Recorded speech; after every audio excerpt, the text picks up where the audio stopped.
Alrighty everyone, welcome back. It is now August 24th of 2023, and given that we are not only getting closer to the D23 event, which by the way is when the official Snow White trailer is aimed to be dropped by Disney themselves to showcase this thing to the world, it's going to be quite entertaining to see what the fan reactions are going to be like.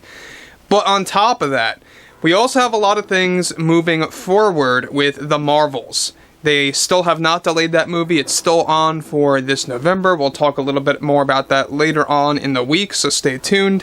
However, we have a lot of things to discuss revolving around Snow White 2024 between Iger and Rachel ZEGLER.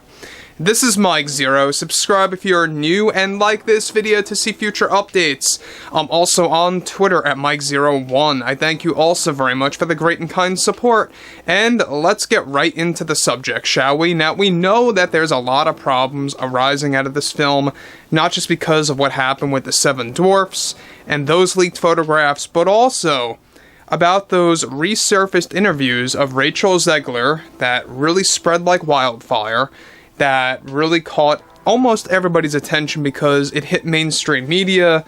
The regular common moviegoers, that typically just watch popcorn movies, were able to see these interviews and were so turned off by what ZEGLER had to say. That's why you have actual Disney / Snow White fans that are also against ZEGLER as well right now and how Disney is handling this new movie.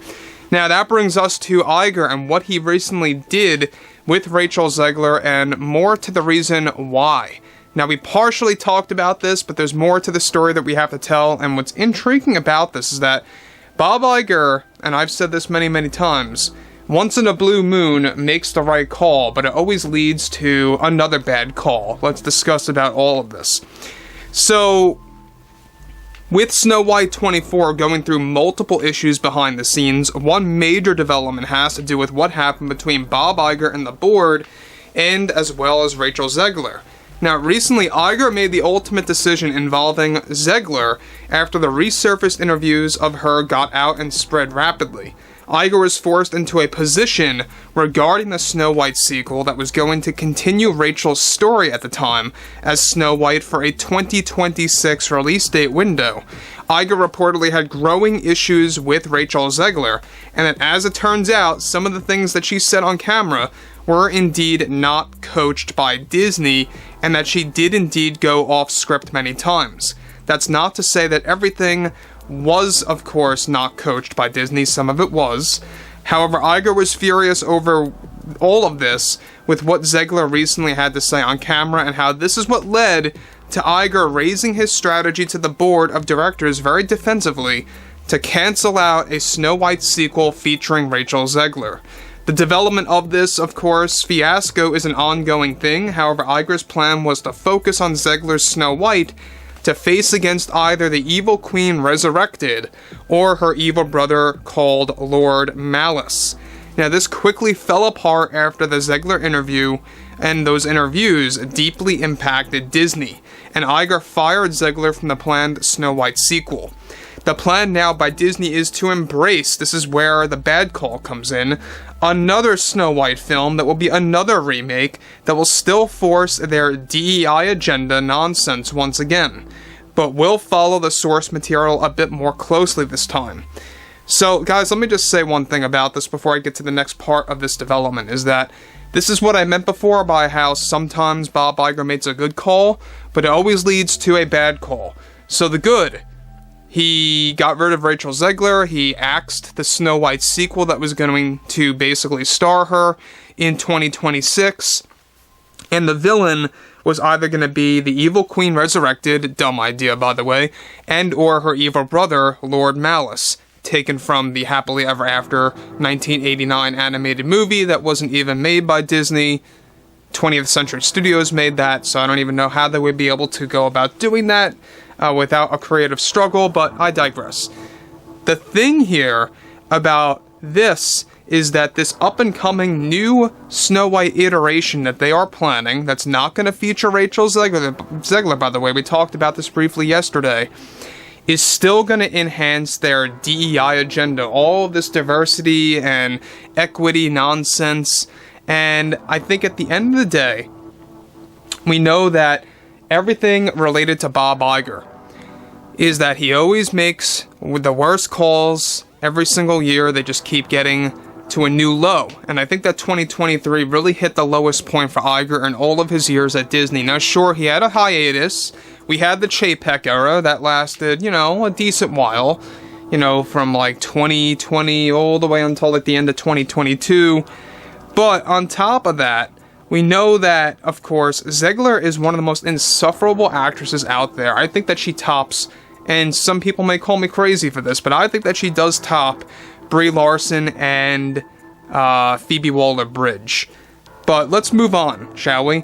Now, ZEGLER reportedly tried to fight Disney over her removal from the Snow White sequel that got axed by Bob Iger, and how he reacted in a defensive way quickly to save the Disney image as much as possible from ZEGLER.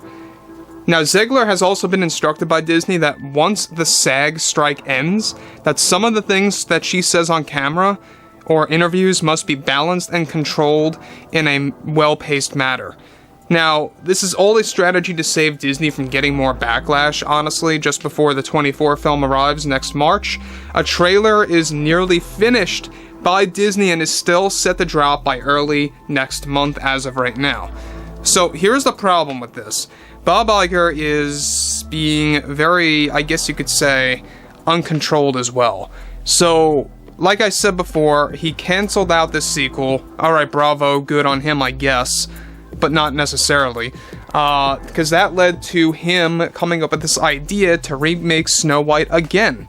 And it's going to feature more DEI nonsense, you know, and it's going to, yes, supposedly closely, or at least follow the source material closer, but it's going to also have, like I said before, that, you know, agenda-driven stuff that really just ruins everything that people grew up with all these live-action remakes being made now.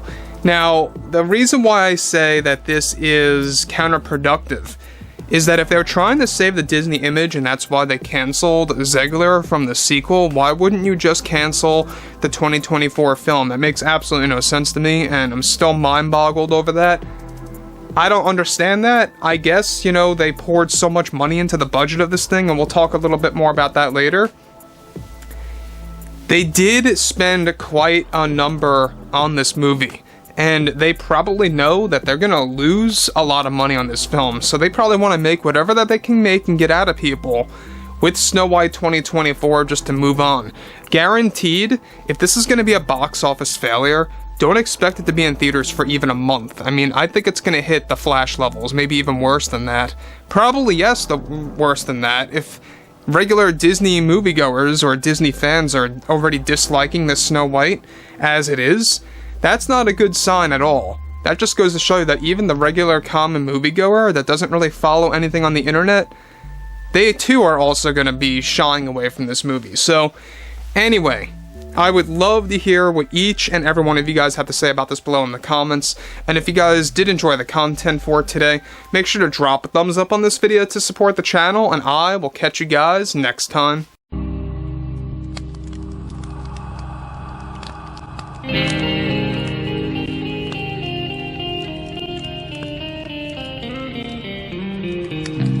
Gun in hand, we are alone again. No, from night to moon, we hear them moans again.